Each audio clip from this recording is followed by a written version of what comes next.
السلام عليكم ورحمة الله وبركاته. ازيكم يا احلى اخوات؟ يا رب تكونوا بخير وسعادة وهنا. كل عام وانتم بألف خير يا رب، ونعاد علينا وعليكم بخير بمناسبة شهر رمضان. ربنا يا رب يتقبله مننا ويسلمنا رمضان ويسلم رمضان إلينا، ويعيننا فيه على الطاعة وعلى الصلاة وعلى القرآن. مش هطول عليكم. الفيديو النهاردة بتاعنا جديد شوية وشكل مختلف عن كل الفيديوهات، ومميز في الشكل وفي التصميم وفي كل شيء. الفيديو بتاعنا النهاردة عبارة عن طاجن محشي في الفرن، بس محشي مش زي اي محشي. محشي كرنب بس بشكل جديد ومختلف عن كل الاشكال اللي شفناها قبل كده. الاشكال دي طبعا احنا بالنسبه لنا كمصريين، احنا كستات بنحب ان احنا نتعب نفسنا ونكسر وسطنا ونلف بقى صوبع صغيره ونعمل كده. اما في الدول الغربيه وفي دول الخليج عامه بيعملوا اشكال تانية مختلفه بتوفر في الوقت وفي الجهد. فانا قلت اعمل معاكم الشكل ده، هو بحيث ان لو واحده مثلا ظهرها واجعها او مزنوقه او تعبانه، عادت تسهل على نفسها وتعمل الوصفة ديت او تلف اللفة بالطريقة ديت. وفي النهاية والله كان طعمه ممتاز، وكان طعمه جميل جدا فوق ما تتخيل. ما يفرق ولا يقل حاجة عن الصوابع، بل بالعكس. انت يعني الواحد بيمسك الحاجة كده ياكل منها ممكن اتنين خلاص بيشبعوه، مش محتاج ياخد طبق مليان صوابع وكل شوية ياخد صوابع بصوابع، لا، هي كده اتنين تلاتة خلاص الحمد لله الواحد يشبع ويقوم. فالطريقة ديت يعني للستات، مثلا حد ظهره وجعه، حد مزنوق، حد عاوز يعني مستعجل، يبدأ بالطريقة دي. فقبل ما نبدأ الفيديو بتاعنا نسمي بسم الله ونصلي على الرسول صلى الله عليه وسلم. ويلا يا ست الكل اعملي لي لايك عشان ترفعي الفيديو كده، ما تستخسريش فيه اللايك، محتاجة دعمك. واشتركي في القناة لو أول مرة تشوفيني. هنحتاج اول حاجة كرومبة تكون حجم وسط صغير، ما تكونش كبيرة، وهنسلقها في شوية مية ونحط شوية ملح وورق لورا وشوية كمون، ونسلق الكرومبة سليمة. طب مش هنفككها من بعضها، هنشيل بس الراس من فوق من هنا وننورها من جوه شوية ونقلبها على الناحية اللي تحت ديت ونسلقها ونسلت كده ورقة ورقة، بس ما نخليش الورق يتسلق جامد يعني عشان ما يتهرش معانا. بعد ما هنسلق الورق بقى طبعا هنحطه في ميه باردة عشان درجة الحرارة بتاعته تخف. ونبدأ في تحضير الأول ديت لحمة ستيك، هنقطعها شرايح رفيعة كده، هتبلها بملح وكمون وفلفل واسيبها في التتبيلة شوية. بعد كده هجيب الجريل بتاعي او طاسة او اي حاجة عندك او صينية وتشوحي فيها اللحمة دي.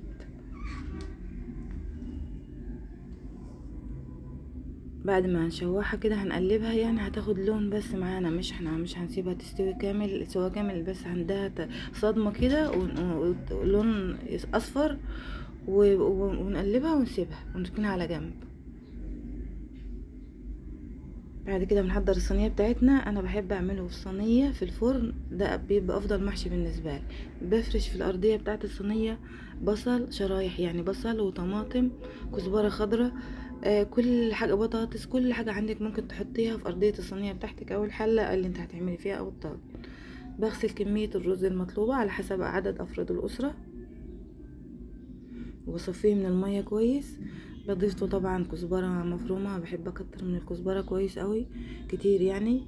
الصلصة بتاعتنا احنا مسبكينها من الاول، عبارة عن بصلتين مفرومين وكيلو من الطماطم، بسبكه واحط له التوابل بتاعتنا واخلي المية بتاعته تنشف، ما يبقاش فيه مية نهائي. فلفل، كمون، بابريكا، ملح، بحط التوابل بتاعتنا على المحشي.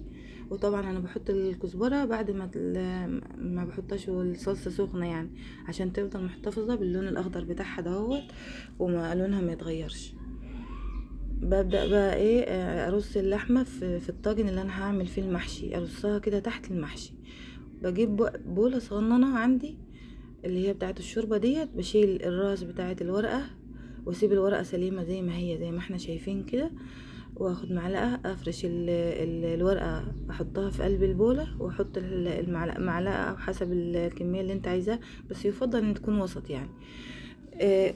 واقفلها كده زي ما شفت في الفيديو كده، واحط مكان التطبيقه تبقى على الوش، يعني كل واحده تقابل كل الاتنين يقفلوا بالتطبيقة بتاعتهم على بعض، زي ما هنشوف كده. هي دي القفلة بتاعتها فوق، تبقى التانية تحت، بحيث ما يتفكوش اثناء الطياب في الفرن.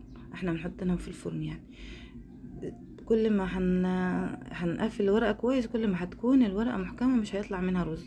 خلي زي ما قلت التطبيقة تكون فوق والورقة التانية تقفل بالتطبيقة بتاعتها عليه.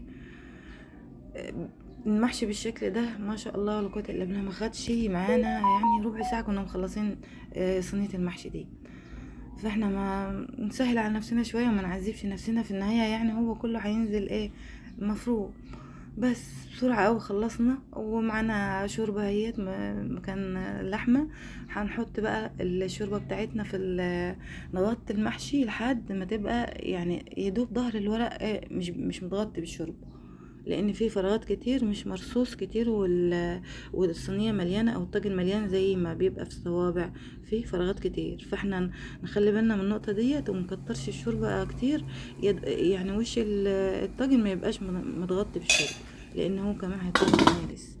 طبعا بنحط على الوش شويه سمنه سايحه كده عشان بتدي طعمه حلو. والملح كنت هنساه اهوت ورشيته، حطيت له ملح في الاخر يعني. وبدخلها الفرن وبغطيها لحد ما تستوي. بعد ما تستوي بطلعها فوق على الشوايه تاخد وش بس. ودي النتيجة بتاعتنا بعد ما دخلت الفرن واستوت وطلعت. بقلبها طبعا على صينية. ودي كانت النتيجة بتاعتنا بعد ما طلعت من الفرن. والله العظيم يا جماعة كان طعمها رائع رائع رائع، زي ما انتوا شايفين كده. شايفين الريحة والشكل والدخان، والله يشهي ما شاء الله ولا قوة الا بالله. واللحمة كانت مستوية ويعني ما شاء الله تبارك الله. الصينية كان طعمها تحفة، والمحشي كان جميل جدا. بس احنا ايه يعني يعني الشكل مختلف شوية. عادي نطور ونغير، احنا مش هنتني ثابتين على شكل واحد. ممكن المرة الجاية نعمله مثلثات، ممكن المرة الجاية مكعبات، ممكن المرة الجاية حلزوني. يعني كل مرة نعمل بشكل يعني. عينينا برضو بتحب التغيير وبتحب الاختلاف. والاختلاف طبعا ايه بيبقى فيه ميزة وفيه جمال. فجربي تعملي بالطريقة ديت وان شاء الله هيعجبك وهيعجب الأسرة، وهيريح ست البيت شوية حتى في الزنقات وفي العزايم. وده كان الفيديو بتاعنا النهاردة. ما تنسوش بقى يا رب لو يعجبكم الوصفة النهاردة تشتركوا في القناة وتفعلوا زر الجرس وصلوا على الرسول صلى الله عليه وسلم. والسلام عليكم ورحمة الله وبركاته.